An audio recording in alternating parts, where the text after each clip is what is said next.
మా పాఠశాల senior ఉపాధ్యాయుడైనటువంటి Laxman sir గారికి, నా తోటి ఉపాధ్యాయురాలు నా అక్క చెల్లెలైనటువంటి సంఘమిత్ర మేడం గారికి, రాణిక మేడం గారికి, నా ప్రియమైన విద్యార్థులందరికీ కూడా 80వ స్వాతంత్ర దినోత్సవ శుభాకాంక్షలు.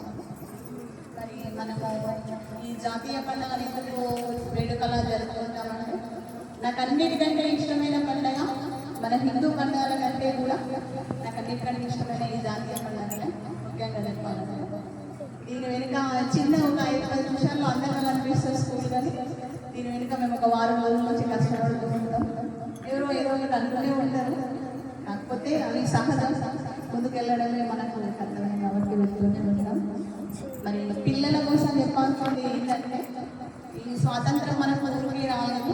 ఎంతో మంది త్యాగవీరులు, భగత్ సింగ్ లాంటి వాళ్ళు 20 సంవత్సరాలు 25 సంవత్సరాలు ఎందుకంటే ముందే ప్రాణత్యాగం చేశారు.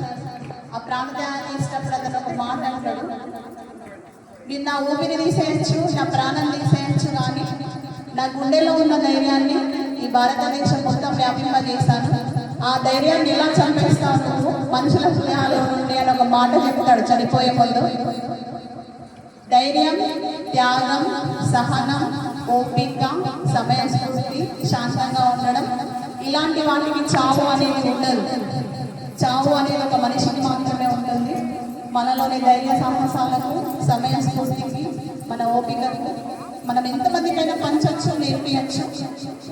మనం ఈ స్వాతంత్రం ద్వారా చేయాల్సింది ఏంటంటే, ఇలా చేశారు అలా చేశారు అనేది చెప్పుకోకుండా మన వంతు ప్రయత్నంగా మన విద్యార్థులకు, మన చుట్టూ ఉన్న వాళ్ళకు మన వంతులా నేర్పించాలి. వాళ్ళకు ధైర్య